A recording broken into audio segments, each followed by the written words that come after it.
Class 10th के सभी विद्यार्थियों के हमारे YouTube channel Vidyakul online platform पे एक बार फिर से स्वागत है। मैं हूं वर्मा सर और आप देख रहे हैं विद्याकुल ऑनलाइन क्लासेस। आज हम लोग साइंस के विषय पे चर्चा करने वाले हैं। साइंस में उसी प्रश्न को करने वाले हैं जो प्रश्न आपको एग्जाम में बिल्कुल आने वाला है।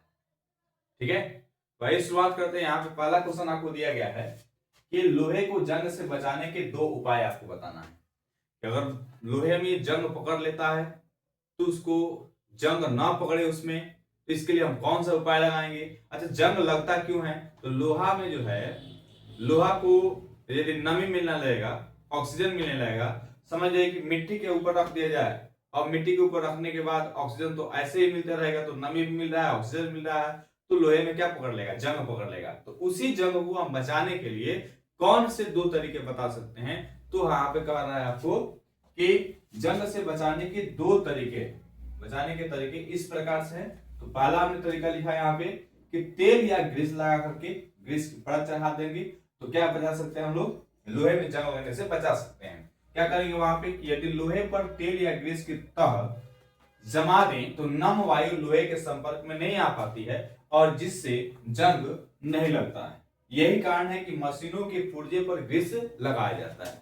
जो भी मशीन बन करके आता है या उसके जो भी पार्ट पुर्जे बन करके आते हैं, उन सभी पार्ट पुर्जों के ऊपर लोहे का उन सभी पार्ट पुर्जों के ऊपर ग्रीस लगाया जाता है। ग्रीस जब लगा दिया जाता है तो वो अगर मिट्टी में भी रखा जाएगा तब भी उसमें जंग नहीं पकड़ेगा, क्योंकि उसका संपर्क, वायु का संपर्क नम से नहीं हो पाएगा और ग्रीस जो है इसका अवरोध उत्पन्न कर देगा और ऑक्सीजन जो है बाहर से ही अवरोध उत्पन्न करने के बाद वो वापस लौट जाएगा, जिसकी वजह से उसमें क्या लगेगा? जंग नहीं लगेगा। ठीक है। दूसरा क्या है, आपको एनिमल की क्रिया करवाएंगे। एनिमल अगर करते हैं तो एनिमल के माध्यम से भी किसी भी लोहे के पार्ट पुर्जों में आपको जंग नहीं पकड़ता है। कैसे होता है? तो लोहे की सतह पर रंग रोगन की तह जमाकर जंग पर नियंत्रण पाया जाता है, जैसे बसों, कारों, स्कूटरों, मोटरसाइकिल, खिड़कियां, रेलगाड़ियां इत्यादि जितने भी चीज आपको मिलते हैं, इन पे एनिमल जमा दिया जाता है और जब एनिमल जमा दिया जाता है तो फिर किसी प्रकार का कोई जंग नहीं लगता है। एनिमल का मतलब होता है जैसे जो स्कूटर होते हैं, जो बड़ी बड़ी गाड़ियां होती हैं, मोटरसाइकिल होते हैं, इनके ऊपर जो है पेंट, यानी जो पेंट होता है, पेंट का दोहरी परत चढ़ा दिया जाता है। उसी को हम रंग रोगन के नाम से जानते हैं। दोहरी परत चढ़ा देने के बाद उस पे जंग कभी भी नहीं लगता है। ठीक है, चलिए अगला क्वेश्चन देखते हैं। दूसरा प्रश्न आपको दिया हुआ है कि जाइलम और फ्लोएम में दो अंतर आपको बताना है। ठीक है, तो जाइलम और फ्लोएम क्या होता है? तो इन्हीं की वजह से जो होता है भोजन बनता है और इन्हीं की वजह से जो है कि भोजन को एक जगह से दूसरे जगह तक पहुंचा दिया जाता है। और जब भोजन एक जगह से दूसरे जगह तक पहुंच जाता है तो पौधों को मतलब ग्रोथ करने में, पौधे को मोटे होने में और पौधे फल फूल देने में जो है सजग हो जाते हैं। यानी जिस प्रकार से हम भोजन लेते हैं, जिस प्रकार से हम भोजन करते हैं, तो हमें भी एक समय के बाद भोजन की आवश्यकता पड़ जाती है। उसी प्रकार से जाइलम और फ्लोएम जो है भोजन को बनाने और पहुंचाने का काम करते हैं और उसको भोजन को लाने का काम करते हैं। तो यहाँ पे कौन सा कार्य होता है? तो यहाँ कह रहा है कि जाइलम और फ्लोएम में दो अंतर आपको बताना है। तो जाइलम और फ्लोएम में दो अंतर निम्न यहाँ पे लिखा गया है। पहला आपको यहाँ पे दिया हुआ है जाइलम जल और खनिज। जाइलम जो है जल और खनिज लवणों को भूमि से पौधों तक पहुंचाता है।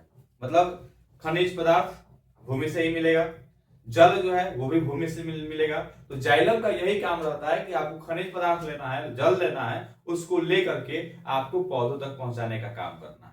उसके बाद से फ्लोएम का कौन सा काम करना है? तो फ्लोएम का काम है कि सुक्रोज आदि पादप पत्तियों पर निर्मित करना है और एटीपी ऊर्जा दायी तत्वों को वृक्ष के सभी भागों में स्थानांतरित करने का काम करना है।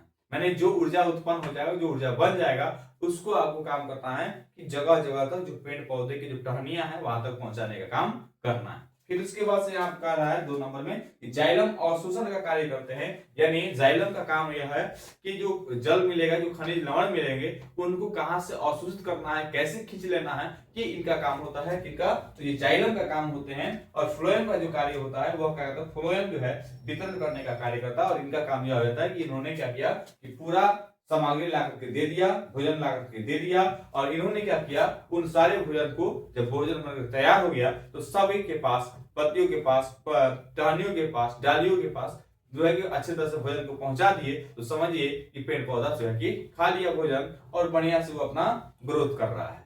तो ये हो गया हमारे ये दो नियम है, दो अंतर हैं जो आपको इन अंतरों में पता चल गया कि जाइलम और फ्लोएम का कौन सा कार्य होता है।